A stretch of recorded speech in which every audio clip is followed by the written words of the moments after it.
De Jésus-Christ selon saint Matthieu, chapitre 5, versets 43 à 48.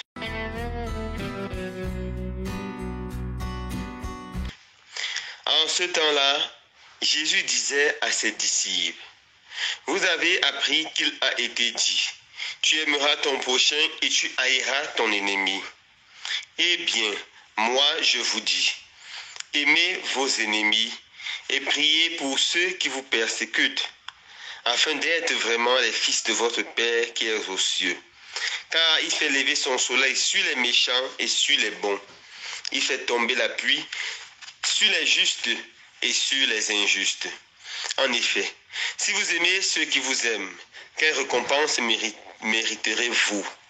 Les publicains eux-mêmes n'en font-ils pas autant?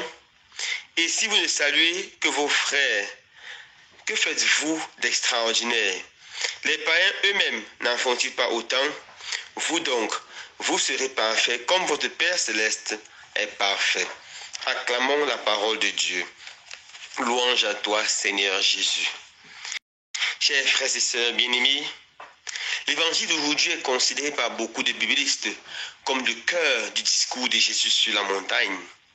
En fait, nous avons ici le centre de l'enseignement moral de Jésus. Même les non-chrétiens savent que Jésus a dit pendant sa vie, aimez vos ennemis.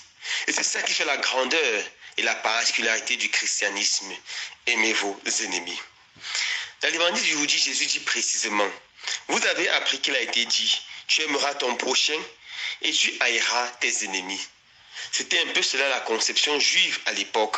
En fait, nulle part dans l'Ancien Testament, nous allons voir cette phrase, tu haïras ton ennemi. En fait, Dieu n'a jamais commandé d'haïr son ennemi. Mais ce qui était commandé explicitement dans l'Ancien Testament était d'aimer son prochain. Et pour les Juifs, le prochain était toute personne juive, tout fils ou fille d'Abraham. Envers leurs frères de sang, leurs frères juifs, ils avaient une grande obligation morale. Ils étaient obligés de faire de bien. Mais ils ne sentaient aucune obligation envers les païens ou envers ceux qui ne faisaient pas partie du peuple de Dieu. C'était allé même jusqu'à les détester, à leur montrer beaucoup d'inimitié. Ce que Jésus veut souligner ici, c'est que il est nécessaire pour celui qui veut devenir chrétien d'aimer tout le monde, d'avoir un amour universel, d'aimer ses ennemis, de prier pour ceux qui le persécutent. La langue grecque est très belle. En grec, nous avons trois façons différentes de dire aimer. Nous avons philia, qui veut dire l'amour d'amitié, l'amour que les amis ont les uns pour les autres, ou que les parents peuvent avoir éventuellement pour leurs enfants. Nous avons l'amour éros, l'amour des époux, l'amour qui débouche très souvent dans le plaisir charnel. Et finalement, nous avons l'amour agapé, qui est le sens même de l'amour chrétien. C'est un don total, c'est une décision.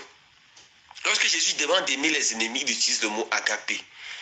Il n'utilise pas le mot filié, parce que l'amour filié est un amour qui vient très facilement du cœur. De façon spontanée, on aime son enfant, on aime son fils, on aime sa fille. De façon spontanée, on aime son mari, on aime sa femme. De façon spontanée, on aime les gens qui nous sont proches. Mais aimer ceux qui nous ont fait du mal, aimer ceux qui nous ont calomniés et sabotés est un effort. C'est pour ça que l'amour agapé, c'est d'abord un amour qui est beaucoup attaché à l'intelligence et surtout à la volonté. C'est une décision d'aimer malgré le mal que nous avons subi. C'est une décision de ne pas se venger, de ne pas faire l'autre, de ne pas rendre à l'autre le mal qu'il nous a fait. C'est une décision de continuer à avancer.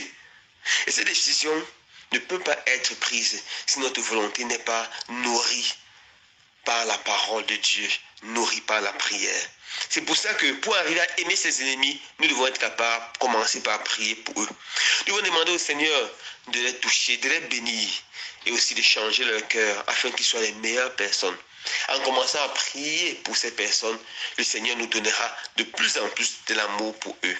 Et vous allez voir, frères et sœurs, c'est la force de l'amour qui fait des choses extraordinaires et merveilleuses dans nos vies.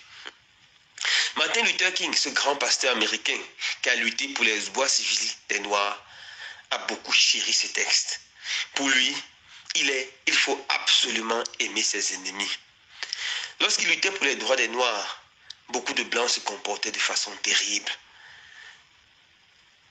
On les tapait, on les emprisonnait. Lui-même, il a fait la prison tellement de fois. Plus de 30 fois, il était en prison. Tellement de fois, il a été torturé. Mais il écrivait la lettre toujours à ses partisans.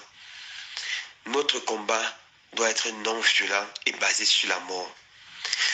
Nos ennemis vont nous montrer leur méchanceté. Nous devons leur montrer notre amour. Car l'amour peut vaincre la méchanceté. L'amour peut vaincre l'amour peut vaincre la haine. Nous n'avons jamais réussi à éteindre un feu par un feu. Le feu s'éteint par de l'eau. La haine, l'hostilité s'éteint simplement par l'amour. L'amour et l'amour. Que le Seigneur embrase nos cœurs par la force de son amour. Qu'il nous donne la grâce de pouvoir aimer tous ceux que nous rencontrons chaque jour. De pouvoir aimer ceux qui nous font du mal. Car lui, notre Père Céleste, fait du bien à tous. Il fait pleuvoir sur le champ du bon comme sur le champ du méchant. Et son soleil illumine aussi bien le bon que le méchant.